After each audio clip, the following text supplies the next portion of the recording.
சரி. நம்ம இன்னைக்கு ஒரு வேத பகுதியை எடுத்து நம்ம வாசிச்சு, அதுல உள்ள ஒரு சில காரியங்கள என்னன்னு பார்க்க போறோம். இயேசு கிறிஸ்துவனுடைய போதனை என்ன?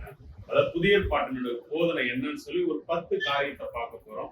இந்த போதனையின்படி நடக்காதவங்கள்ட்ட நம்ம எப்படி இருக்கணும்? இந்த போதனையின்படி அதான் இது என்ன? இதுல என்ன மாறி இருக்கு? இப்ப சபைகள்ல தேவன் கொடுத்தத தேவனே மாம்ச வடிவுல இருந்து ஒரு விஷயத்த சொல்றாரு. ஒரு விஷயத்த நமக்கு வசனங்கள் வழியா எழுத்தின் வழியா கூட எழுதி கொடுத்திருக்காரு. அது எப்படி சபைகள்ல மாறி இருக்கு? நாம சரியானதை எப்படி செய்யணுங்கிறத நம்ம இன்னைக்கு பார்க்கலாம். சரியா? அதுக்கு ஆதாரமா 2 யோவான் எடுத்துக்கலாம். 6ல இருந்து 11 வரைக்கும் நான் வாசிக்கிறேன். யோவானுக்கு எழுதின 2ஆம் நிருபம் 6 முதல் 11 வரை. நாம் அவருடைய கற்பனைகளில் நடப்பதே அன்பு. அவருடைய கர்த்தராகிய இயேசு கிறிஸ்துவனுடைய கற்பனையின்படி நடக்கிறது தான் அன்பு. நீங்கள் ஆதி முதல் கேட்டு இருக்கிறபடி நடந்து கொள்ள வேண்டிய கற்பனை இதுவே. இதுதான் கற்பனை அப்படின்னு சொல்றாரு. மாம்சத்தில் வந்த இயேசு கிறிஸ்துவை அறிக்கை பண்ணாத அநேக வஞ்சகர் உலகத்திலே தோன்றி இருக்கிறார்கள். இப்படிப்பட்டவனே வஞ்சகனும் அந்தி கிறிஸ்துவமா இருக்கிறான். உங்கள் செய்கைகளில் பலனை இழந்து போகாமல் பூரண பலனை பெறும்படிக்கு எச்சரிக்கையா இருங்கள். அதாவது கிறிஸ்துவ பிரதிபலிக்காதவன், அதாவது இயேசு கிறிஸ்து சொன்னதை தாண்டி வேற சொல்றது எல்லாம் என்ன சொல்றாரு? அந்தி கிறிஸ்து அப்படின்னு சொல்றாரு இல்லையா? அப்போ நாம பூரண பலன் தேவன் கொடுத்தத நாம பூரணமா அதை பெற்றுக்கொண்டு பலன் அடைகிறதுக்கு நாம எச்சரிக்கையா இருக்கணும்னு சொல்றாரு. அடுத்து, கிறிஸ்துவின் உபதேசத்திலே நிலைத்திராமல் மீறி நடக்கிற எவனும் தேவனை உடையவன் அல்ல. அதாவது கர்த்தராகிய இயேசு கிறிஸ்து சொன்ன உபதேசத்துல நடக்கிறான் பாத்தீங்களா ஒருத்தன், அதை தவிர அப்படி நடக்காத ஒரு மனுஷன் தனக்குள்ள தேவன் இல்ல அப்படின்னு ப்ரூவ் பண்றாரு. கிறிஸ்துவின் உபதேசத்தில் நிலைத்திருக்கிறவனும் அவன் தான் பிதாவையும் உடையவன் குமாரனையும் உடையவன் சொல்றாரு. ஒருவன் உங்களில் வந்து உபதேசத்தை கொண்டு வராதிருந்தால் அவனை உங்கள் வீட்டிலே ஏற்றுக்கொள்ளாமலும் அவனுக்கு வாழ்த்துதல் சொல்லாமலும் இருங்கள் அப்படின்னு சொல்றாரு. இப்ப நீங்க கேட்க போற முக்கியமா ஒரு பிரதானமா இருக்கிற 10 விஷயம் இல்லையா? இதை தாண்டி ஒருத்தன் கொண்டு வரான்னா அவனை நீங்க வீட்டுல ஏத்தாதீங்க, அவனுக்கு வாழ்த்துதலும் சொல்லாதீங்க. வாழ்த்துதல் மீன்ஸ் நம்ம சொல்லுவோம் இல்லையா, பிரைஸ் தி லார்ட், அது கூட வந்து சொல்லக்கூடாதுன்னு சொல்றாங்க. அப்படி நம்ம செஞ்சோம்னா 11வது வசனம் சொல்லுறது, அவனுக்கு வாழ்த்துதல் சொல்லுகிறவன் அவனுடைய துர்க்கிரியைகளுக்கும் பங்குள்ளவனா இருக்கிறான். அல்லேலூயா. நாம அப்பேற்பட்டவங்களை வீட்டுல ஏத்தினாலோ, இப்போ நம்ம பாஸ்டர் நினைச்சு வீட்டுல ஏற்றோம், ஊழியக்காரன் நினைச்சு வீட்டுல ஏற்றோம், பட் அவங்களுடைய துர்க்கிரியைகளுக்கு நாம பங்குள்ளவர்களா இருக்கிறோம். அல்லேலூயா. அப்போ அந்த அவங்கள்ட்ட இருக்கிற துர்க்கிரியை என்னன்னா, இயேசு கிறிஸ்துவனுடைய உபதேசத்தை தாண்டி உள்ள உபதேசத்தை கொடுக்கிறது. அப்போ இயேசு கிறிஸ்து என்ன கொடுத்திருந்தாரு, என்ன மாறி இருக்குங்கிறத நம்ம பார்க்கலாம். பேசிக்கா எல்லாருக்கும் தெரிஞ்ச ஒரு 10 காரியம். இப்ப ஞானஸ்தானம், திருவிருந்து, ஆராதனை, இந்த மாதிரி உள்ள 10 காரியம் பைபிள்ல என்ன கர்த்தராகி அப்ப இயேசு கிறிஸ்து என்ன சொன்னாரோ அதை விவரிச்சு பவுல் வழியா 7 சபைகளுக்கு கொடுத்திருக்கு. ரோமர்ல இருந்து தெசலோனிக்கேயர் வரைக்கும். முதல்ல அப்ப ஞானஸ்தானத்தை எப்படி எடுக்கணும்? யோவான் எழுதின சுவிசேஷம் 4:1 வாசிங்க. யோவானை பார்க்கிலும் இயேசு அநேகம் பேரை சீஷராக்கி ஞானஸ்நானம் கொடுத்தார். அப்போ நம்ம பாக்குறோம், மன திரும்பி ஞானஸ்தானம் எடுக்கணும், அப்படி எடுக்கணும், இப்படி எடுக்கணும், ரட்சிக்கப்பட்டு எடுக்கணும், இப்படி எல்லாம் சொல்றாங்க இல்லையா? இயேசு கிறிஸ்து தெளிவா அழகா எழுதி இருக்காரு. இப்போ அதை எழுதினது யாருன்னா இயேசு கிறிஸ்துவனுடைய அன்பான சீஷன். இயேசு கிறிஸ்துவனோட மார்பிளையே எப்பவும் சாஞ்சிட்டு இருக்கிற சீஷன். அவன் ஒரு வாலிப பையனா இருந்தா, சின்ன பையனா இருந்தா, அவரும் அதிகமா வந்து அன்பு கொடுத்தாரு இல்லையா? அப்போ அப்பேற்பட்ட யோவான் எழுதுற சுவிசேஷம் வந்து பயங்கர பிரதானம். 4 சுவிசேஷ பகுதியிலும் யோவான் அவர் எழுதின சுவிசேஷ பகுதி ரொம்ப பிரதானம். எப்படின்னா, தேவனுடைய இருதயத்துல உள்ளது அவர் இதை யோசிச்சாருன்னு சொல்லி எழுதியிருப்பார். மத்திய அப்படி எழுதியிருக்க மாட்டார், லூக்கா அப்படி எழுதியிருக்க மாட்டார், மார்க் அப்படி எழுதியிருக்க மாட்டார். மத்தியும் கூட தான் இருக்கிறாரு இல்லையா? ஆனாலும் யோவானை போல ஒருத்தருக்கும் வெளிப்பாடு கிடையாது. அவர் இப்படி யோசிச்சாரு, அவர் இப்படி நினைச்சாரு, அதெல்லாம் தெளிவா வந்து இந்த சுவிசேஷ பகுதியில எழுதி கொடுத்திருப்பார். அப்பேற்பட்ட யோவான் என்ன பர்டிகுலரா மென்ஷன் பண்றாரு? ஞானஸ்தானத்தை எடுக்க தண்ணியில முங்கி கொடுத்தாருன்னு இல்ல, இல்லையா? தெளிச்சு கொடுத்தாருன்னா இல்ல. அப்ப இப்படி இல்ல. ஒரே ஒரு பாயிண்ட் தான் சொல்லியிருக்காரு. சீஷராக்கி ஞானஸ்தானம் கொடுங்க. சீஷராக்குறதுனா உலகத்தை வெறுத்து வாழ்ற வாழ்க்கை. இப்போ இயேசு கிறிஸ்துவனால 2 படகு நிறைய மீனை கொடுத்தாலும் இந்த மீன் வேண்டாம் எனக்கு, அதை கொடுத்த இயேசு கிறிஸ்து தான் வேணும்னு சொல்லி பின்னாடி போறது இல்லையா? இதுதான் ஸ்ரீஷத்துவம். அப்போ நாம கிறிஸ்து நமக்கு போதிச்சது ஸ்ரீஷராய் தான் ஞானஸ்தானம் எடுக்கணும். ஞானஸ்தானம் எப்படி எடுக்கணும் தெளிவா தெரிஞ்சு. இதை வந்து குழப்பி நிறைய சொல்லுவாங்க. இப்போ கலாச்சாரத்துல இருக்கு, நம்ம இயேசு கிறிஸ்துக்குள்ள மரணத்துக்குள்ளாக்கப்படுறோம் அப்படின்னா என்னன்னே விவரிச்சு சொல்ல மாட்டாங்க இல்லையா? மரணத்துக்குள்ளாகிறதா இப்ப நம்ம மாம்சத்தை சிலுவையில் அறைகிறது. உலகம் வேண்டாம், உலகத்தை வெறுத்து தேவனுக்குன்னு வாழ்றது, அவருடைய வார்த்தைக்குன்னு ஒப்பு கொடுத்து. இதை கொஞ்சம் எலாபரேட்டா எடுத்தா ஜனங்களுக்கு ஒரு தெளிவு வரும் இல்லையா? அப்போ அதை சொல்லி கொடுத்திருக்கலாமேன்னு சொல்லிட்டு எனக்கு ஒரு ஆதங்கம் இல்லையா? சரி, இப்ப தெரிஞ்சுக்கலாம். ஞானஸ்தானம்னா ஸ்ரீஷராய் தான் எடுக்கணும். அப்போ அவருக்குள்ள மரணத்துக்குள்ள ஆக்கப்படுறோம் இல்லையா? அவருடைய மரணத்துக்குள்ள ஆக்கப்பட்டாதான் நாம அவருடைய உயிர்த்தெழுதல்ல பங்குள்ளவர்களா இருப்போம். இது ஆக்சுவலா வந்து புதிய ஏற்பாடு ஃபுல்லா ஆவிக்குரிய காரியங்கள். மாம்சத்துல வெளியில தண்ணியில முங்குறனால நம்ம பாவம் போவாது, கண்டிப்பா போவாது. நம்ம ஆளும் புது மனுஷனா ஆக மாட்டோம். இது ஒரு சடங்கு மாதிரி. பழைய ஏற்பாடுல இருந்ததுல ஒரு சில காரியங்கள், இந்த ஞானஸ்தானம், திருவிருந்து, இந்த மாதிரி காரியங்கள் அது சடங்காச்சாரமா தான் வருது. ஆனாலும் அவர் அதை செய்ய சொல்றாரு. ஏன்னா அது நீதியா இருக்கு. ஞானஸ்தானம் அது இப்படி செய்யறது வந்து நமக்கு அது நீதியா இருக்கு. நீதியை நிறைவேற்றுறது நம்ம கொடுத்த கட்டளையா இருக்கு இல்லையா? அதை நம்ம செஞ்சுதான் ஆகணும். அப்போ இது சபையில சேர்த்துக்கிறதுக்கு மத்தவங்க பார்த்து, மத்தவங்களும் இப்போ வந்து ஞானஸ்தானம் எடுக்கிறா, வந்து எடுக்கும் போதுதான் இந்த சர்ச்சில் இருக்க எல்லாரும் அவளை வந்து சேர்த்துப்பாங்க. இல்லைன்னா அவ வந்து விக்கிரக ஆராதனைக்காரி, அவிசுவாசியோட பிணைக்க கூடாதுன்னு சொல்லி ஒதுக்கி வைப்பாங்க. இல்ல நம்மால் தான் சொல்லி பேசணும்னா இப்படி ஒரு அடையாளங்கள் ஜனங்கள் காணும் வண்ணமா நடக்க வேண்டியதா இருக்கு. அதுக்கு வேண்டியதான் பாக்குறதுக்கு. இதுல வேற தலையில முங்கி ஞானஸ்தானம் 3 தடவை முங்கணும், பிதாகுமாரன் பரிசுத்த ஆவியில ஞானஸ்தானம் எடுக்கணும், இயேசு கிறிஸ்துவ நாமத்துல எடுக்கணும், இப்படி பிரிச்சு நம்மள எந்த அளவுக்கு குழப்பி வச்சிருக்காங்க இல்லையா?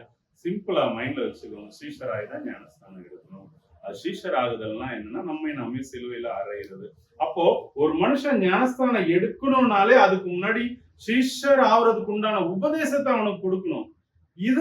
இதை கொடுக்க முடியாத, என்ன சொல்றது, என்ன கேட்டா எப்படி சொல்லுவேன்னா சோம்பேறி ஊழியக்காரர்கள் சொல்லுவோம் இல்லையா? உறங்குகிற ஊழியக்காரர்கள் அப்படின்னு. அவங்கலாம் ஆக்சுவலா எறும்பு இடத்துல போய் கத்துக்கணும் இல்லையா? என்ன பண்ணணும்? உபதேசத்தை கொடுத்து ஸ்ரீஷர் ஆக்குறது நம்ம கடமையா இருக்கு இல்லையா? ஸ்ரீஷர் ஆக்கணும்னா அவனை ஸ்ரீஷனாக வைக்கணும். நம்ம என்ன சுவிசேஷம் அறிவிக்கிற மாதிரி சொன்னா போதும், அவன் மாறினா என்ன மாறலன்னா என்னன்னு இருக்கு. இது வந்து ரொம்ப தப்பான ஊழியர்கள். அவங்கள்ட்ட விலக்கி இருக்கிறதுனால ஸ்ரீஷர் ஆக்கி ஞானஸ்தானம் கொடுத்தாரு. அப்படிதானே வசனம் சொல்லுது. இதே நீங்க மத்திய 28 வந்து 19-20 வாசிச்சாலும் அப்படிதான் இருக்கு. ஸ்ரீஷர் ஆக்கி அப்படின்னு. அப்போ நமக்கு அவங்கள ஸ்ரீஷர் ஆக்கணுங்கிற அதிகாரம் இருக்கு. எப்படி ஸ்கூலுக்கு அனுப்பும் போது ஒரு பிள்ளைய பாஸ் பண்ண வைக்கணுங்கிறத டீச்சர் மேல விழுந்த கடமையும், இல்லைன்னா ஹெட்மாஸ்டர் பிரின்சிபல் வந்து கேள்வி கேட்பாங்க, டீச்சர் ஏன் அவன் பாஸ் ஆகல, ஏன் சொல்லி கொடுக்கல, ஏன் ஸ்பெஷல் கிளாஸ் வைக்கல, அவன் தான் மக்கு பையன் தெரியுதுல, அவனுக்கு ஏன் வந்து நீங்க புரிய வைக்கல, கண்டிப்பா கேட்பாங்க. அப்போ நம்ம ஊழியரா இருந்தோம்னா நம்ம அவங்களுக்கு ஸ்ரீஷர் ஆக்கிதான் ஞானஸ்தானம் கொடுக்கணும். இப்போ 2வது, சரி, கம்யூனியன் திருவிருந்து வந்து எப்படி எடுக்கணும்? இயேசு கிறிஸ்து சொன்னது என்ன, நம்ம பார்க்கிற சபைகள்ல இருக்கிறது என்னன்னா, அவர் என்ன சொல்றாரு? இப்ப அப்போஸ்தலருடைய நடவடிக்கைகள் 2வது அதிகாரம் எடுத்துக்கோங்க, 46 வாசிங்க. அப்போஸ்தலர் 2:46. அங்க என்ன இருக்குன்னா, அனுதினமும் அவர்கள தேவாலயத்துல கூடியிருந்தாங்க, வீடுகள்ல அப்பம் பிச்சாங்கன்னு இருக்கு. அப்படிதானே? அவர்கள் ஒருமனப்பட்டவர்களாய் தேவாலயத்தில் அனுதினமும் தரித்திருந்தார்கள், வீடுகள் தோறும் அப்பம் பெற்று மகிழ்ச்சியோடும் கபடமில்லாத இருதயத்தோடும் போஜனம் பண்ணாங்க. வீடுகள்ல அப்பம் பிச்சாங்க. இப்ப நம்மள வீட்டுல வந்து திருவிருந்து நம்மள எடுத்துக்கலாம்னா விடுவாங்களா? நம்ம சர்ச் பாஸ்டருங்க இல்லையா? அதே மாதிரி அனுதினமும் இல்லையா, டெய்லியுமே. இப்போ இந்த திருவிருந்து எதுக்கு எடுக்கணும்னா, அது 3 சுவிசேஷ பகுதியிலையும் இருக்கு. என்னை நினைவு கூறும்படிக்குன்னு இருக்கும், என்னுடைய மரணத்தை நினைவு கூறும்படிக்கு இருக்குன்னு சொல்லி சுவிசேஷ பகுதியில ஒருத்தர் மென்ஷன் பண்றாரு, ஒருத்தர் அதை மென்ஷன் பண்ணல இல்லையா? அப்போ அவருடைய மரணத்தை நம்ம நினைவு கூறுறோம் இல்லையா? ஆக்சுவலா இத பவுல் பிரிச்சு எழுதும்போது ரொம்ப அழகா எழுதுவாரு. 1 Corinthians 11. இப்ப எடுக்க வேணாம். என்னன்னா, நம்ம ஒவ்வொரு தடவை கூடுறோம்ல, இப்ப கூடுறோம் இல்லையா, நம்ம கிறிஸ்துவதான் ஞாபகப்படுத்தணும் இல்லையா? பக்தி விருத்திக்கு ஏதோ பேசுறோம், நடந்துக்கிறோம், வசனத்தை சொல்றோம், எதை ரிமைண்ட் பண்றோம்? ஏசு கிறிஸ்துவதான் நம்ம ஞாபகப்படுத்துறோம். அவருடைய மரணத்தை ஞாபகப்படுத்தும்படியா நம்ம வந்து அப்பத்தை எடுத்து இது அவரை ஐயோ எனக்காக அடிக்கப்பட்டாரே, சரியா, இனி நாம பாவம் செய்யக்கூடாது, இனி அவருக்கு பிடிக்காத செய்யக்கூடாது, இது அவருடைய சரீரம், இதை நம்ம சாப்பிடுறோம், இது அவருடைய ரத்தம், அவருடைய ரத்தம் எனக்குள்ள போய் அவருடைய ஜீவன் எனக்குள்ள இருக்குங்கிறத அதை உணரணும். அவருடைய மரணத்தை அவர் எனக்காக மரிச்சாரு, நானும் அவரோட சேர்ந்து மரிக்கணும், மறிச்சாதான் அவரோட உயிர் தேடணும், அவரை ஞாபகப்படுத்துறதுக்கு வேண்டி வந்து செய்ய வேண்டிய காரியம் இது. எப்போ சபைகள், இப்ப சபைங்கிறது நான் ஒரு சபை, அவங்க ஒரு சபை, நீங்க ஒரு சபை, இந்த மாதிரி சபைகள் கூடி ஆராதிக்கிறோம்ல, இந்த இடமுமே வந்து சபை அப்படின்னு நம்ம சொல்றோம் இல்லையா. அப்போ இப்படிதான் ஒவ்வொரு தடவை கூடும் போதுமே அப்பம் பீக்கணும், சரியா. அப்போ அதையுமே வந்து மாத்திட்டாங்க. இப்போ நமக்கு இங்க கன்னியாகுமரியில பார்த்தா அநேக இடத்துல கப்புல கொடுப்பாங்க. ஏன்னா கேஸ்ட், நாடா, பறையன், பிழையன், அந்த மாதிரி. ஆக்சுவலா அந்த கேஸ்ட் பேர் சரியா தெரியாது, இது மட்டும் இங்க ஓங்கி இருக்கனால தெளிவா தெரியும். அப்போ இவங்க குடிச்ச கப்புல இன்னொருத்தவங்க குடிக்க மாட்டாங்க, அந்த மாதிரி. இப்ப மெட்ராஸ்ல பார்த்தா ஒரே கப்ல கூட கொடுக்குறாங்க. அதே மாதிரி இங்க ஒரு சில பெண்டிகாஸ்டல் அமைப்புல வந்து பிரெட்டை பிச்சு கொடுத்தா ஏத்துக்க மாட்டாங்க. பேக்கரியில இருந்து வாங்கியோ இல்ல வீட்டுல அவன் வச்சு செஞ்சாலோ அவங்க வந்து அந்த சப்பாத்தி மாதிரி அந்த கோதுமை மாவை எடுத்து கையில பிசைஞ்சு அது அவங்க ஜெபத்துல டெடிகேஷனா அவங்க பண்றாங்க. அதை நான் தப்புன்னு சொல்ல. அதே மாதிரி அது ராப்போஜனம், நைட்டு தான் வந்து எடுக்கணும், இந்த மாதிரி போதனைகள் இருக்கு. நல்லா புரிஞ்சுக்கோங்க, புதிய ஏற்பாடு இது ஆவிக்குரிய பிரமாணம், கிருபைக்குரிய பிரமாணம், மாம்சத்துக்குரியது கிடையவே கிடையாது. நீங்க எப்படி எடுக்கணும்னா அவரை நினைவு கூறும்படியா, அந்த ஜீவன் எனக்குள்ள, அவருடைய ஜீவன் தான் எனக்குள்ள இருக்கு. நான் இப்ப வசனம் என்ன வித்தனால நான் புதுசா பிறந்திருக்கேன், அவருடைய மாம்சத்தை உட்கொள்றேன், அவருடைய ரத்தத்தை உட்கொள்றேன், அது இல்லைன்னா நித்திய ஜீவன் இல்லை இல்ல. அப்ப அதனுடைய அர்த்தத்தை புரிஞ்சுக்கிட்டு நம்ம அதை செய்யணும். நம்ம இந்த மாதிரி இதுதான் சரி, இதுதான் தப்பு, பிரெட்ல பிச்சா தப்பு, இந்த இதுல இது பண்ண கரெக்ட், அதே மாதிரி சிப்பு மாதிரி வந்து அந்த ஆர்சி சிஎஸ்சி எல்லாம் கொடுப்பாங்க, அது தப்புன்னு சொல்லிட்டு இவங்க வந்து அது குற்றப்படுத்திட்டு, அதே மாதிரி போதகரே வந்து அந்த திராட்சை ரசத்துல தொட்டு கொடுக்கறது, அதே மாதிரி குடிக்க அப்படி கொடுக்கறது, கொஞ்சமா ஒரு கப்ல கொடுக்கறது, இது எல்லாத்தையும் மனுஷங்க தான் மாத்தினாங்க, தெய்வம் கிடையாது. நீங்க அத ஃபுல்லா நீங்க வாசிக்கும்போது தெரியும். நான் என்ன சொல்ல வரேன், இயேசு கிறிஸ்து சொல்றாரு அவருடைய மரணத்தை நினைவு கூறும்படி செய்யணும், எப்போ கூடும்போது செய்யணும், டெய்லி செய்யணும், வீட்டுல செய்யணும். அப்போ வீட்டுல நம்ம ஃபேமிலி ப்ரேயர் பண்றோம் இல்லையா, அந்த டைம் எல்லாம் குடும்ப தலைவர் இதை வந்து செய்யணும். தெய்வ ஆவியில எனக்கு தெரிஞ்சா இது வந்து வசனத்துல சொல்லல, நான் சொல்றேன். ஒரு மனுஷன் குடும்ப தலைவரா அவன் சீசன் ஆனானா, அவன் தேவனுடைய ஆவியை பெற்று இருந்தானா அவன் இதை செய்யலாம் வீடுகள்ல. வீடை ஃபர்ஸ்ட் நல்லா ஜெபம் பண்ணி பரிசுத்தமாக்கி இதை நம்ம செய்ய செய்ய செய்ய கிறிஸ்துவோடு சேர்ந்துக்கிட்டே இருப்போம். ஆனா இதை வந்து உலகத்துல கட்டடத்துல அமைக்கப்பட்ட சபை, டினாமினேஷன், இதெல்லாம் நம்மள தேவனிடத்துல கிட்டி சேராம நம்மள பாவி, நம்ம குற்றவாளின்னு சொல்லி நம்மளை வளர விடாம பண்ணிடுறாங்க. மூணாவதா ஆராதனை அப்படின்ட்டு ஆராதனை போறோம் சொல்லி என்ன நினைக்கிறோம், நம்ம எல்லாம் பாட்டு பாடுறத வந்து ஆராதனை அப்படின்னு நினைக்கிறோம். கிடையவே கிடையாது. எது தேவனுக்கு உகந்த ஆராதனை? ரோமர் 12:1 வாசிங்களா, அந்த வசனம் ரொம்ப தெளிவா சொல்லியிருக்கு. நம்மள ஜீவ பலியா தேவனுக்கு ஒப்பு கொடுக்கிறது தான் தேவனுக்கு பிரியமான ஆராதனை. வாசிங்க. அப்படி இருக்க சகோதரரே, நீங்கள் உங்கள் சரீரங்களை பரிசுத்தமும் தேவனுக்கு பிரியமுமான ஜீவ பலியா ஒப்பு கொடுக்க, நம்ம சரீரத்தை பரிசுத்தமா ஜீவ பலியா, அது தேவனுக்கு பிடிச்ச ஆராதனையா இருக்கு, அவருக்கு ஒப்பு கொடுக்கிறது. இதுதான் நம்ம ஞானஸ்தானத்திலே பார்க்கணும். மாம்சம் சாகணும், சீஷர் ஆகணும் இல்லையா. இங்கே அவருக்கு உகந்த பலி என்னன்னா, அதாவது நம்ம ஆராதனைன்னு சொல்றோம்ல, அவருக்கு உகந்த ஆராதனைன்னா நான் சாவுறது, இந்த மாம்ச கிரியைகளை அழிக்கிறது தான் அவருக்கு உகந்த ஆராதனை. ரோமர் 8 அழகா இருக்கு, நீங்க ஆவியினாலே உங்க மாம்ச கிரியையை அழிங்க அப்படின்னு இருக்கு. அப்போ இத சொல்லி கொடுக்காம ஒரு பொய்யா மாய்மாலமா கை தட்டுங்க, இப்போ ட்ரம்ஸ், கீபோர்டு, அது இதுன்னு கொட்டு, எதுவா இருந்தாலும், எதுவுமே இல்லைன்னா கூட கையை தட்டி ஆர்ப்பரிச்சு மைண்ட ஒரு மாதிரி கொண்டு போய் அப்படி இது பண்ற, அது ஆராதனை இல்லை. ஆவியோடு உண்மையோடு நம்ம இருதயத்துல இருந்து ஐயோ எனக்கு எதுவும் வேணாம், நீங்க மட்டும் போதும்னு சொல்லி அந்த எண்ணத்தை வர வைக்கிறோம் இல்லையா. அப்படி கொட்டை அடிக்கும் போதெல்லாம் நான் அதை தப்புன்னு சொல்லல, அவங்க ஏதோ ஒரு காரணத்துக்கு வேண்டி செய்யறாங்க.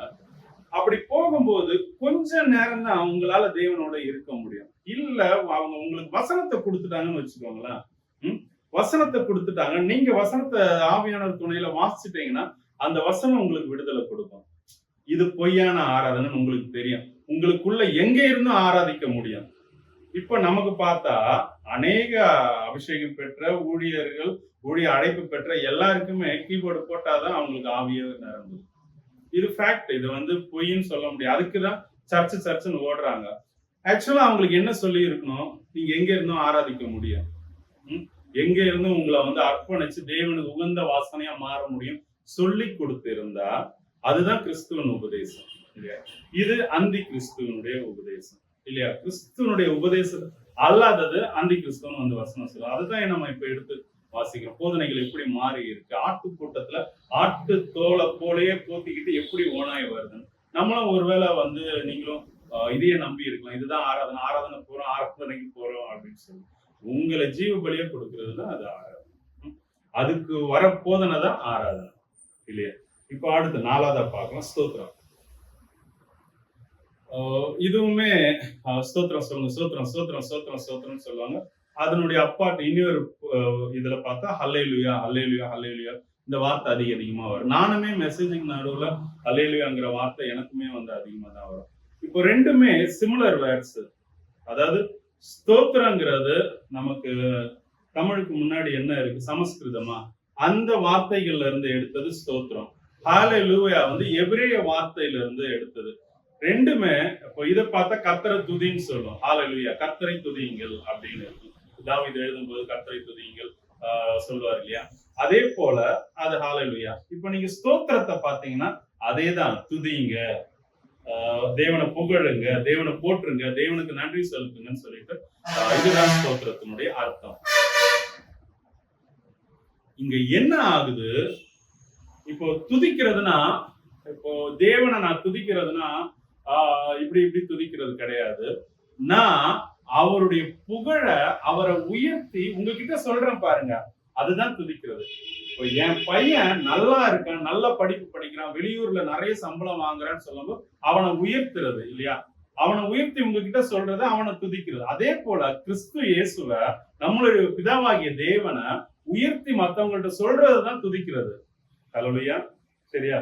இப்போ அதுதான் துதிக்கிறது, புகழ்றது. அவரை புகழ்த்து இன்னொருத்தங்கள்ட்ட சொல்றது, இல்ல அவரையே கூட புகழலாம். அப்பா இவனே எப்படி நீங்க இந்த மரம் செடி எல்லாம் பறச்ச செஞ்சீங்க, ஒவ்வொன்றும் ஒவ்வொரு கலர்ல இருக்கு, ஒவ்வொன்றும் ஒவ்வொரு ஷேப்ல இருக்கு. மனுஷங்க ஒவ்வொரு இடத்துல ஒவ்வொரு கலர்ல இருக்காங்க. எல்லாருக்கும் கண்ணு மூக்கு வாய் இருந்தாலும் முகத்தை பார்த்தா ஒவ்வொருத்தரும் தனித்தனியா ஐடென்டிஃபை பண்ண முடியுது. ஒவ்வொரு வயசுக்கு ஒவ்வொரு மாதிரி முகம், அந்த சதையினுடைய சுருக்கங்கள் இதெல்லாம் வருது, முடியினுடைய மாற்றங்கள், உடம்புனுடைய தோற்றங்கள்லாம் வருது. இதெல்லாம் எப்படி செஞ்சீங்க ஆண்டவரே, உங்களுடைய ஞானத்துக்கு அது முடிவே இல்லைன்னு சொல்லி அவரை வர்ணிச்சு அவரை புகழலாம். அவர் உங்ககிட்ட காட்டின அன்பை வச்சு நீங்க அவரை புகழலாம், மத்தவங்கள்ட்ட சொல்லலாம். இதுதான் ஸ்தோத்திரமும் ஹல்லேலூயா, அவரை கர்த்தரை துதிக்கிறதும். அதை விட்டு ஹல்லேலூயா ஹல்லேலூயா ஹல்லேலூயான்னு சொல்றது அவரை துதிக்கிறது கிடையாது. ஸ்தோத்திரம் ஸ்தோத்திரம் ஸ்தோத்திரம் ஸ்தோத்திரம் ஸ்தோத்திரம் ஸ்தோத்திரம்னு சொல்றான் இல்லையா? இது அவரை துதிக்கிறது கிடையாது. ஆமா தானே? நீங்க பாக்குறது பார்த்தா நான் தப்பா சொல்ற மாதிரி இருக்கு. இல்ல கரெக்டா சரிதானே? அப்போ சபைகளால நம்ம வஞ்சிக்கப்பட்டிருக்கோம் இல்லையா? சபைகள்லாம் சொல்றதை விட வசனம் தெளிவா சொல்லுது அந்தி கிறிஸ்துவனு, கிறிஸ்துவே அல்லாதவர்கள் அப்படின்ட்டு இல்லையா? அப்போ இது வந்து தப்பு, சரியா? அப்போ நீங்க சரியான விதத்துல சரியான போதனை இருக்கிற இடத்துல எனக்கு கிட்ட நீங்க பைபிள வாசிங்க. தமிழ் தெரிஞ்சதுன்னா பைபிள வாசிங்க, தமிழ் தெரியாதுன்னா ஆடியோ பைபிள் போன்ல போட்டு கேளுங்க இல்லையா? வாசிக்க தெரியாதுன்னா கேட்கலாம் இல்லையா? படம் பார்த்து இந்த இதை கிளிக் பண்ணுங்க, இதை பிளே பண்ணுங்கன்னு சொன்னா தெரியும். எல்லாம் வந்து நல்லா இருக்காங்க. சரி, அப்போ ஸ்தோத்திரம் ஹல்லேலூயா இது தெரிஞ்சிச்சு. ஆக்சுவலா நம்ம துதிக்கிறத ஆராதிக்கிறத சொல்லி கொடுக்கறதுக்கு தேவன் சொல்லல. என்ன சொன்னா சுவிசேஷம் அறிவின்னு சொன்னாரு. உலகம் எங்கும் போய் சுவிசேஷம் அறிவின்னு சொன்னாரு இல்லையா? இப்போ ஆனா ஊழியக்காரங்க சொல்லுவாங்க, நம்ம ஸ்டார்டிங் ஒருத்தங்க கிட்ட இயேசு கிறிஸ்து சொல்லலாம், அதுக்கடுத்து அவரை பாஸ்டர் கூட்டிட்டு போய் அங்க இன்ட்ரடியூஸ் பண்ணோம், பாஸ்டர் தான் அவங்கள்ட்ட பேசுவார்னு சொல்லிட்டு இங்க போதனை இருக்கு. நான் பார்த்திருக்கேன். நம்மள வந்து அதிகமா அவங்க கூட ஜனங்க கூட பேசவும் விட மாட்டாங்க. ஆனா வசனம் சொல்லுது நம்ம தனிப்பட்ட ஒவ்வொருத்தர போய் சுவிசேஷம் அறிவிங்கன்னு தான் வந்து சொல்லுது இல்லையா? ஆனா அவங்க துதிங்க ஸ்தோத்திரிங்கன்னு சொல்றாங்க. அப்ப இது கள்ள உபதேசம். அடுத்ததான் ஜெபம் வரும். உலகமெங்கிலும் இருக்கிற கிறிஸ்தவத்துல ஜெபத்தை மையப்படுத்தி இருக்காங்க. ஜெபமே ஜெயம்னு சொல்லி இருக்காங்க. வசனத்துல எங்கேயும் வந்து ஜெபம் ஜெயம்னு சொல்லவே இல்லை. உங்க விசுவாசம் தான் இந்த உலகத்தையே ஜெயிக்கக்கூடிய ஜெயம்னு சொல்லியிருக்கு. ஜெபம் ஜெயம்னு சொல்லல. விசுவாசத்தை புகுத்த வேண்டிய இடத்துல ஜெபம் ஜெபம் ஜெபம்னு சொல்லிட்டு அவங்கள வளர விடாதபடி காமிக்கிட்டாங்க. ஜெபத்தினால வந்து அது வந்து ஒரு கடைசி ஆயுதம். அது குறிப்பிட்ட தரப்பினருக்கு தான் ஜெபம் பண்ணா நடக்கும் இல்லையா? அதை வந்து சொல்லி கொடுக்க மாட்டாங்க. இது இவங்களுக்கு என்ன சொல்ற, நாம குறைவற்றவங்களா இருக்கும். எல்லாரும் ஜெபிங்க ஜெபிங்கன்னு சொல்றது ஈஸி. நீங்க வளருங்க, உங்களுடைய சுபாவத்தை மாத்துங்கன்னு சொல்றது கஷ்டம். அப்படிப்பட்ட இடத்துல நிறைய பேர் போக மாட்டாங்க இல்லையா? அப்போ இது ஈஸி. ஜெபிங்க, கண்டிப்பா நான் ஜெபிக்கிற மாறும், உங்களுக்கு ஒரு ஒரு என்ன சொல்றது, ஆற அமர நடக்கும் நடக்கும், நம்புங்க நம்புங்கன்னு சொல்றது ரொம்ப ஈஸியா இருக்கு. இவங்க இப்படியே கொண்டு வந்துட்டாங்க. விசுவாசத்தை பயிற்றுவிக்கிறது தவறிட்டாங்க இல்லையா? அப்போ இயேசு கிறிஸ்து என்ன சொல்றாரு? விசுவாசி, உங்க விசுவாசம் தான் உலகத்தை ஜெயிக்கிற ஜெயம். நீ விசுவாசி. எதை விசுவாசி? கிறிஸ்து இயேசுவை விசுவாசிக்கணும். அவர் எனக்கு செய்வார்னு விசுவாசிக்கணும். அவருடைய சித்தத்தின்படி நான் இருக்கும்போது எனக்கு அவர் செய்வார்னு நான் விசுவாசிக்கணும். அப்ப அவருடைய சித்தத்தின்படி நான் எப்படி இருக்கணும்னு சொல்லி கொடுக்கணும். இது எல்லாத்தையும் மறைச்சிட்டு சிம்பிளா ஜெபிங்க ஜெபிங்க, இங்க கேட்கறத கொடுப்பாருன்னு சொல்லிட்டு தவறான வசனங்களை உதாரணமா காட்டுறாங்க. அது தப்பு. அடுத்ததா நகை. இப்போ மொத்த பெந்தகோஸ்து சபையில நகை போட கூடாதுன்னு ஒரு இருக்கு. இப்ப நான் நகை போடுங்கன்னு சொல்ல வரல. வசனம் என்ன சொல்லுதுன்னா, அதை எப்படி தவறான உபதேசமா மாறி இருக்குன்னு 2 இடத்துல தான் இருக்கு பைபிள்ல. அதுவும் புதிய ஏற்பாடுல 2 இடத்துல. 1 தீமோத்தேயுக்கு சொல்றாரு, இன்னொன்னு பேதுரு சொல்றாரு. அதை நான் வாசிக்கிறேன். 1 பேதுரு 3வது அதிகாரத்துல என்ன இருக்குன்னா, நான் வேகமா வாசிக்க முயற்சி பண்றேன். அந்தபடி மனைவிகளே, உங்கள் சொந்த புருஷர்களுக்கு கீழ்ப்படிந்திருங்கள். அப்பொழுது அவர்களில் யாராவது திருவசனத்திற்கு கீழ்ப்படியாதவர்களா இருந்தால், உங்க புருஷனை கீழ்ப்படிங்க. அப்படி உங்க புருஷன் வசனத்துக்கு கீழ்ப்படியாதவங்களா இருந்தா, பயபக்தியோடு கூடிய உங்கள் கற்புள்ள நடக்கையை அவர்கள் பார்த்து போதனையே இல்லாம மனைவிகளின் நடக்கையினாலே ஆதாயப்படுத்தி கொள்ளப்படுவார்கள் அப்படின்னு இருக்கு. மனைவியினுடைய நடக்கையினால. அடுத்து சொல்லுது, மயிரை பின்னினா முடிய கட்டுறது, பின்றோம் இல்லையா? இப்படி இந்த ஒத்த ஜடை 2 ஜடை அந்த மாதிரி. மயிரை பின்னி பொன்னாபரணங்களால் அலங்கரித்து உயர்ந்த வஸ்திரங்களை உடுத்தி கொள்ளுதலாகிய புறம்பான அலங்கரிப்பு உங்களுக்கு அலங்காரமா இல்ல அப்படின்ட்டு. 4வது வசனம் சொல்லுது, அழியாத அலங்கரிப்பா இருக்கிற சாந்தம், அமைதல் உள்ள ஆவி, இருதயத்தில் மறைந்திருக்கிற குணம் தான் உங்களுக்கு அலங்காரம். அதாவது வெளியில உள்ள அலங்காரம் உங்களுக்கு அலங்காரமே இல்லைன்னு சொல்றாரு. இது வந்து பெண்களுக்கும் சரி, சபைங்கிறது ஸ்திரீக்கு ஒப்புமையா சொல்றாங்க. எல்லாருக்கும் ஆண்களும் சேர்த்துதான் சொல்றோம். எல்லாரும் புறம்பால அலங்கரிப்பு அலங்காரமா இல்ல. ஆனா கையில கட்டி இருக்க வாட்ச் 25,000. ஆண்களும் சேர்த்து ஊழியரையும் சேர்த்து சொல்றேன் இல்லையா? இப்போ பெந்தகோஸ்து இதுலயே சொல்றேன், நகை போட மாட்டாங்க, வச்சிருக்க ஹேண்ட்பேக், கிளிப்பு, செருப்பு இதெல்லாம் பாருங்க பயங்கர காஸ்ட்லியா இருக்கு. அவர் என்ன சொல்றாரு? நீங்க புறம்பான அலங்கரிப்புக்கு நீங்க போக்கஸ் பண்ணாதீங்கிறார் வசனம். அதைத்தான் சொல்லுது. Don't focus on your outer, அந்த ஆர்னமெண்ட்ஸ் இருக்கு, நம்ம அலங்கரிப்பு இருக்கு இல்லையா? அதுக்கு போக்கஸ் பண்ணாதீங்க. உங்க ஆத்தும அலங்காரம், உங்க சுபாவம் மாறணும் இல்லையா? உங்களுடைய அந்த வாழ்க்கை நடைகள் வந்து மாறணும். அது கிறிஸ்துவுக்கு உட்பட்டு கிறிஸ்து இயேசுவை பிரதிபலிக்கிறவங்களா இருக்கணும்னு சொல்றது. அதை போதிக்காம ஈஸியா நகை ஆகுறங்கன்னு வந்து சொல்லி விட்டுறாங்க. நகையை எடுக்கிறவங்க இருதயத்துல இருந்து ஆசை போக மாட்டேங்குது, இச்சை போக மாட்டேங்குது, சுபாவம் மாற மாட்டேங்குது. நகையாவுக்கு என்ன பிரயோஜனம்? பவுல் இன்னொரு இடத்துல எழுதுறாரு, 1 கொரிந்தியர் 13ல அன்பை பத்தி சொல்றதுக்கு முன்னாடி என்ன சொல்றாரு? உங்க சரீரத்தையே நீங்க சுட்டரிக்க கொடுத்தாலும், எல்லாத்தையும் வித்து அன்னதானம் பண்ணாலும், அன்பு உங்களுக்கு இல்லைன்னா அதனால பிரயோஜனம் இல்லையா? அப்ப வந்து நகை வந்து போடலாமா வேணாமா? நான் என்ன கேட்டா என்ன சொல்றேன், கிறிஸ்து உங்களுக்குள்ள வந்துட்டா உங்களுக்குள்ள வெறுப்பு வரும். நீங்க சீஷன் ஆகும் போது, நீங்க சீஷத்துவத்துக்குள்ள வரும்போது உங்களுக்குள்ள சுய வெறுப்பு வரும். அலங்காரத்தை குறிச்சு யோசிக்க மாட்டீங்க. நீங்களாவே வந்து அதான் நகைன்னு இல்ல, வண்டி காஸ்ட்லி பைக்கா இருக்கட்டும், காஸ்ட்லி காரா இருக்கட்டும், காஸ்ட்லி செருப்பா இருக்கட்டும், அதுக்குள்ள உங்க தாட்ஸே போகாதுன்னு நான் சொல்றேன். ஆனா அதை போக்கஸ் பண்ணி, அதான் தனித்தனி டினாமினேஷன் ஆகி கிறிஸ்தவத்தை இந்த அந்தி கிறிஸ்துக்களால மொத்தமுமே வந்து பாதிக்கப்பட்டது. இப்ப அடுத்து பரிசுத்த ஓய்வு நாள் ஆராதனை, சண்டே சர்வீஸ் சொல்ல, பரிசுத்த ஓய்வு நாள் ஆராதனை. பரிசுத்த ஓகே, ஓய்வு நாள் ஆராதனை ஓகே, ஆராதனை இப்படி வந்து சொல்றாங்க இல்லையா?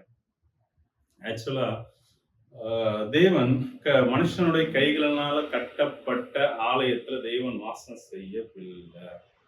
அவர் வாசமா இரார்.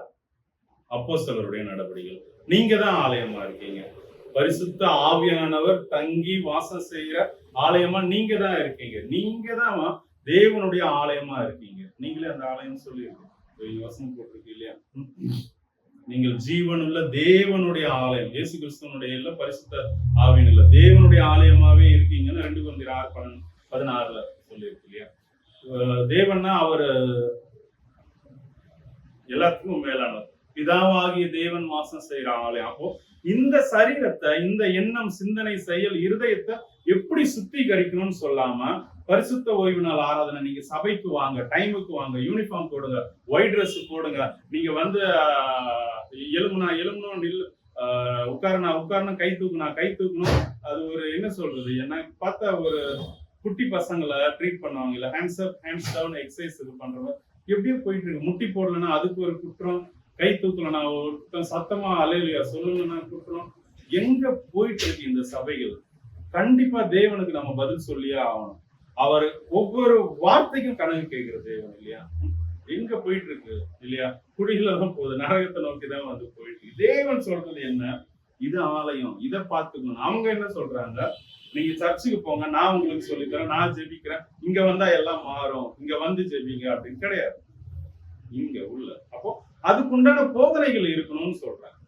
ஆனா ஒரு சிலர் என்ன சொல்லுவாங்க, இவங்க ஜனங்க மாற மாட்டேங்கிறாங்க, அதனால நம்ம அந்த பாலையை கொடுத்துட்டு இருக்கோம் அப்படின்ட்டு ஒரு சில ஊழியர்கள் சொல்றாங்க. நான் என்ன சொல்றேன்னா, நீங்க ஜனங்களுக்கு வேண்டி உங்களை நீங்க மாத்திக்காதீங்க. தேவன் உங்களுக்கு சொல்றாரா, கடினமான ஆகாரத்தை தான் வந்து 6 மாச குழந்தை கொடுக்க சொல்றாருன்னு கொடுங்க இல்லையா?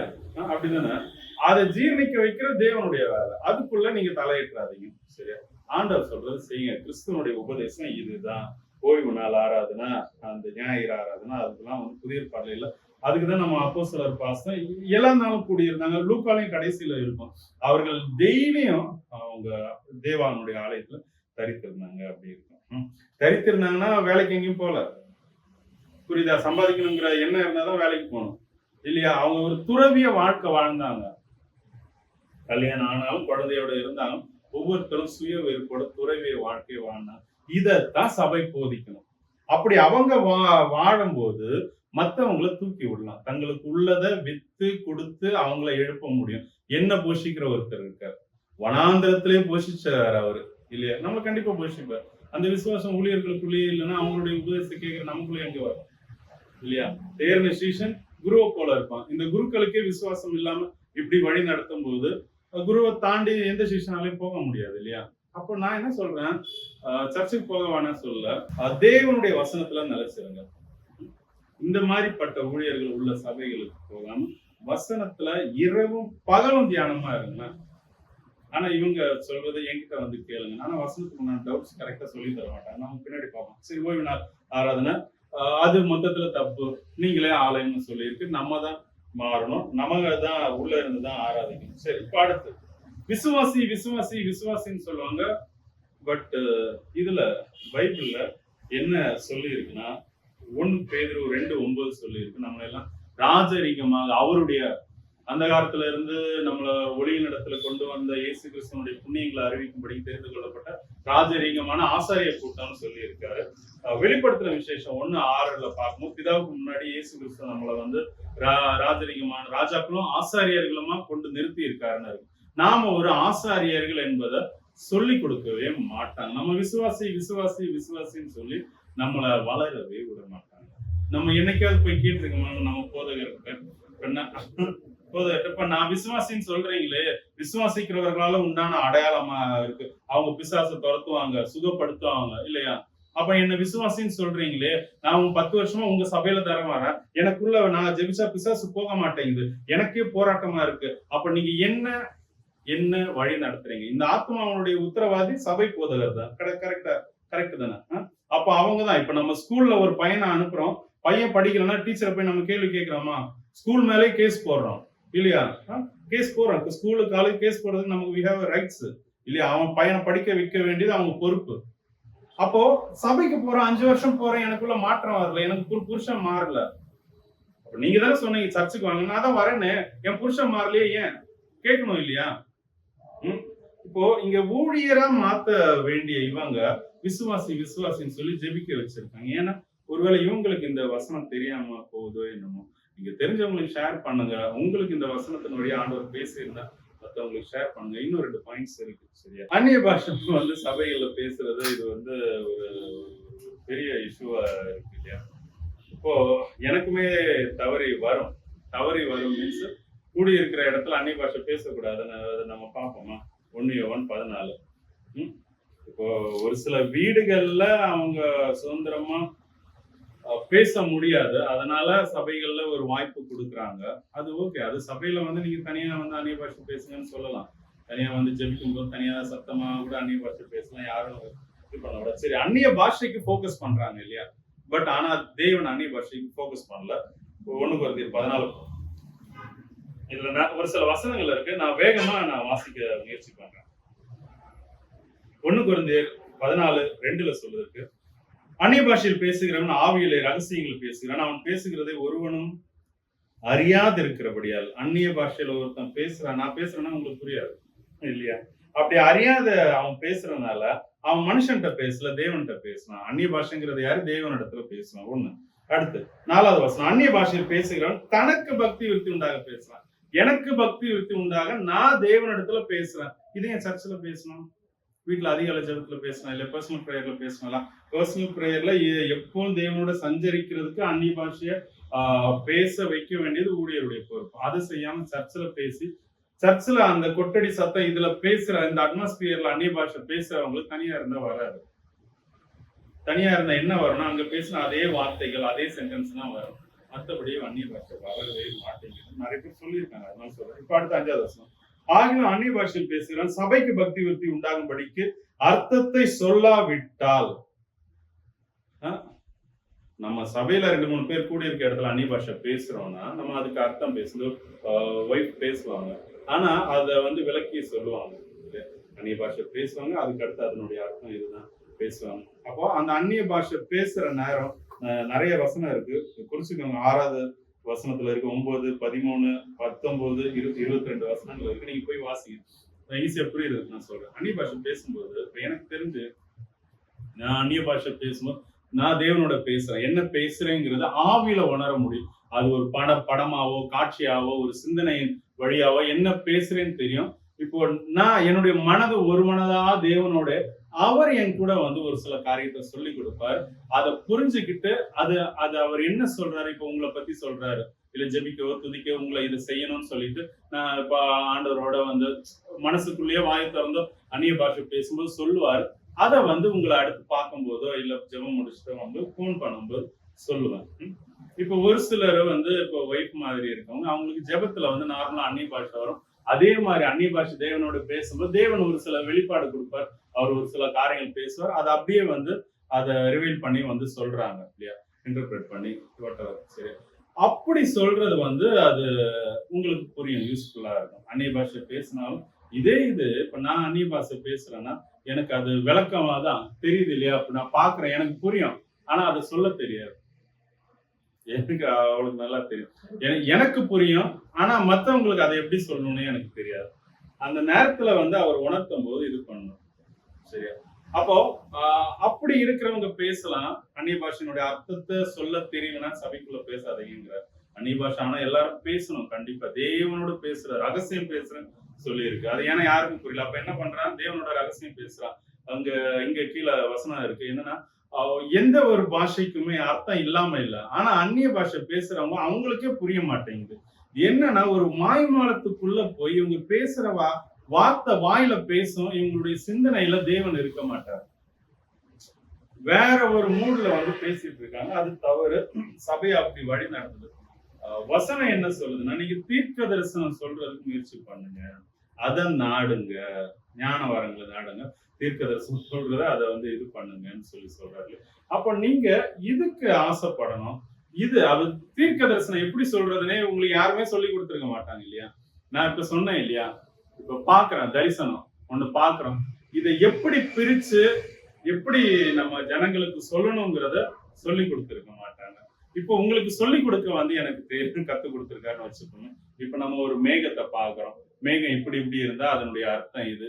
அத என்ன சூழல்ல நம்ம சொப்பனத்தை பார்க்கிறோம் இல்ல தரிசனத்தை பார்க்கிறோம், எல்லாமே வந்து மாறி இருக்கும். எல்லாமே வசனத்துக்குள்ளதான் இருக்கும். வசனத்துல இருந்து வராத எந்த சொப்பனமும் தரிசனமும் தேவனிடத்துல இருந்து வரல. அப்போ இப்ப இந்த தீர்க்க தரிசனம்னா என்ன? ஒரு விஷயத்தை தீர்க்கமா தரிசிக்கிறது. எல்லாரும் சொப்பனம் காண்றவங்களா இருக்காங்க இப்போ. இல்ல கடைசி காலத்துல அப்படிதான் இருப்பாங்க, வசனம் சொல்லுது இல்லையா? ஆனா அதை வந்து இன்டர்பிரேட் பண்ண தெரியல. அதை வந்து அந்த தரிசனத்தை பிரிச்சு இதுதான் ஆண்டவர் சொல்றாருன்னு தெரியல. எனக்கு தெரிஞ்சு நிறைய ஊழியர்களே தப்பா புரிஞ்சுக்கிட்டு ஊழியத்தை மாத்தி செஞ்சவங்க எல்லாம் கூட உண்டு. அப்போ இதை சொல்லி கொடுக்கணும் இல்லையா? தேவன் அதுதான் சொல்ற, தீர்க்க தரிசனம் இது சொல்றதுக்கு நாடுங்க அப்படின்ட்டு. அந்நிய பாஷை இல்லை. ஆனா சபை வந்து அதை நந்தி கிறிஸ்து என்ன பண்றா, அந்நிய பாஷைக்கு திருப்பி விட்டுருக்காங்க. சரி, கடைசியா வர அவ்வளவுதான் முடிவு போறேன். சபை எதை போதிக்கணும்? தெய்வ அன்பை போதிக்கணும். பிரதானம் பழைய ஏற்பாட்டுல உள்ள கட்டளை மொத்தத்தையும் கொண்டு வந்து புதிய ஏற்பாட்டுல என்ன சொல்றாரு? பிரதானமா அன்பு சொல்றாரு. அன்புனா என்னன்னு தெரியுமா? தேவனிடத்துல அன்பா இருக்கிறதுனா அவருடைய கற்பனைகளை கை கொள்றதுதான் நாம் அவரிடத்துல அன்பு கூறுகிறதுன்னு சொல்லி வசனம் 1 யோவான் 5:3 சொல்லியிருக்கு, 2 யோவான் 1:6 சொல்லியிருக்கு, 1 யோவான் 4:12 சொல்லியிருக்கு. 3மே யோவான்ல உள்ளதான் எடுத்தேன். ஏன்னா அவர் தான் அதிகமா அன்பா இருந்த ஸ்டேஷன் இல்லையா? அவருக்கு அது அந்த அளவுக்கு பிடிச்சிருக்கு, அந்த அளவுக்கு புரிஞ்சிருக்காரு அப்சர்வ் பண்ணி இயேசு கிறிஸ்துட்ட இருந்து. அதாவது கற்பனைகளுக்கு கீழ்ப்படுகிறது தான் அன்பு. இப்ப நான் என் ஒய்ஃப்ட அன்பா இருக்கேன்னா என்னன்னா, அவளுக்கு பிடிச்சத நான் செய்யறவன் இல்லையா? அப்பதான் நான் அவளுக்கு இடத்துல அன்பா இருக்கேன்னு அர்த்தம். அவ எனக்கு பிடிச்சத சமையல் பண்ணி, எனக்கு பிடிச்ச மாதிரி ட்ரெஸ் பண்ணி, எனக்கு பிடிச்ச மாதிரி இருக்கான்னா அவ என்கிட்ட அன்பா இருக்கான்னு அர்த்தம். அன்புனா இதுதான், சிம்பிளா சொன்ன. ஆனா சபைகள் ஜனங்களோட எப்படி அன்பா இருக்கும்னு சொல்லி கொடுக்கணும் இல்லையா? ஆனா இப்ப நம்ம பாருங்க, ஓப்பனா எல்லாருக்கும் தெரியும். இப்போ நீங்க ஒரு சபை அமைப்புல இருக்கீங்க, இவங்க ஒரு சபை அமைப்புல இருக்க, ஒவ்வொருத்தரும் ஒவ்வொரு இது இருக்கும் இல்லையா? அப்போ இப்போ கிருபாசனத்துக்கு பார்த்தா சிபிஎம் டிபிஎம் பிடிக்காது, டிபிஎம்க்கு ஐபிசி பிடிக்காது, ஐபிசிக்கு ஏஜி பிடிக்காது, ஏஜிக்கு சிஎஸ்ஐ பிடிக்காது, சிஎஸ்ஐ மொத்த கிறிஸ்தவமே ஆர்சிஎவ் இருக்கு இல்லையா? அப்போ இங்க எங்க தேவன் இருக்காரு? அன்பில்லாத இடத்துல தேவன் இல்லைன்னு இப்போ 2 யோவான் 1:6 வாசிக்கலாம். 2 யோவான் 1:6 எல்லா வசனத்தையும் வாசிக்கலாம். 2 யோவான் 1:6 வாசிக்கலாம். நாம் அவருடைய கற்பனைகள்படி நடப்பதே அன்பு. நீங்கள் ஆதி முதல் கேட்டிருக்கும்படி நடந்து கொள்ள வேண்டிய கற்பனைகள் இதுவே. போதும். 1 யோவான் 4:12 சொல்லுது, தேவனை ஒருவரும் ஒருபோது கண்டதில்லை, நாம் ஒருவரிடத்தில் ஒருவர் அன்பு கூர்ந்தால், அதாவது நாம ஒருத்தர் மேல ஒருத்தர் அன்பு கூர்ந்தோம்னா தேவன் நமக்குள் நிலைத்திருக்கிறார், அவருடைய அன்பும் நமக்குள் பூரணப்பட்டிருக்கும். 4:12. 4:8 இருக்கு. அன்பு இல்லாதவன் தேவனை அறியான், தேவன் அன்புள்ளவராய் இருக்கிறார். Okay ma'am. இது 12 என்ன சொல்ல? இப்போ நம்ம இங்க கவனிங்க, நாம ஒருத்தர் மேல ஒருத்தர் நம்ம ஒருத்தர் மேல ஒருத்தர் அன்பா இல்லைன்னா நமக்குள்ள தேவன் இல்லைன்னு அர்த்தம். அப்போ சபைகள் சொல்றாங்க, மத்த சபைக்கு போகாதீங்க. இப்போ நம்ம இன்னொரு சபைக்கு போனோம்னா நம்ம சபை ஆளுங்களுக்கு பாஸ்டருக்கு தெரியாம தான் ஒழிச்சு போக வேண்டியதா இருக்கு. நம்ம இன்னொரு இடத்துல ஏன் போறோம்னா, இங்க என் ஆத்மாக்கு தேவையான போஜனம் கிடைக்கல, அதனாலதான் போறோம். சபையினுடைய போதனை இப்போ சபையா மொத்தம் இப்போ ஒரு சில டினாமினேஷன் எடுத்துக்கணும். ஒரு பிரான்ச் சபையில வந்து கன்வென்ஷன்னா மத்த பிரான்ச் எல்லாம் அங்க போவாங்க. ஆனா இவங்கள்ட்ட இருந்து இன்னொரு இதுக்கு போவாங்க. இப்ப சிபிஎம்னா ஐபிசிக்கு போவார், இப்ப கிருபாசனா வந்து சிபிஎம்க்கு போவார். இந்த மாதிரி மாறி மாறியே போக மாட்டாங்க. இது மொத்த பெந்தகோஸ்தும் சிஎஸ்ஐ ஆர்சிக்கு போவாது. சிஎஸ்ஐ ஆர்சியில யாராவது தெரியாம போயிட்டாங்கன்னா இவங்கள விரோதியா பாத்துருவாங்க. எல்லாம் தேவனால படைக்கப்பட்டவங்க, உருவாக்கப்பட்டவங்க. ஓகே, ஒவ்வொருத்தருடைய அந்த வளர்ச்சி எப்படி இருக்கு பாருங்க, அவங்களுடைய மதியினம் அப்படின்னு என்னால சொல்ல முடியும். அந்த நம்ம ஒருத்தர் அன்பா இல்லைன்னா நமக்குள்ள தேவன் இல்லைன்னு சொல்றாரு, அப்படிதான் சொல்றாரு. அவருடைய அன்பு நமக்குள்ள இல்லை அப்படின்னா அப்ப நம்ம எப்படி தேவனா இருக்கணும் இல்லையா? கடைசியா நம்ம இன்னைக்கு பார்த்த வசனத்தை வாசிச்சு முடிஞ்சிட நம்ம மொத்த 10 காரியம் பார்த்திருக்கோம். எப்படி ஞானஸ்தானம் எடுக்கணும், ஸ்ரீஷரா எடுக்கணும், கம்யூனியன் எப்படி எடுக்கணும், அவரை நினைவு கூறும்படிக்கு எடுக்கணும், எல்லா நாளும் எடுக்கணும். இப்போ ஆராதனைனா ஜீவ பலியை ஒப்பு கொடுக்கறது ஆராதனை, ஸ்தோத்திரம் அல்லேலூயாங்கிறதுனா அவரை துதிக்கிறது, மற்றவங்க கிட்ட போய் சொல்றது, அதாவது காஸ்பல் சேயிங், சுவிசேஷம் அறிவிக்கிறது தான் துதியா இருந்தாலும் ஸ்தோத்திரமா இருக்கும். வெறும் அந்த வார்த்தையில சொல்லிக்கிட்டு இருக்கிறது கிடையாது. ஜெபம் இல்ல, விசுவாசம். இயேசு கிறிஸ்து ஜெபம் விசுவாசம் சொல்லியிருக்க, இந்த பிசாசு அந்தி கிறிஸ்து ஜெபம்னு சொல்லி இருக்கு.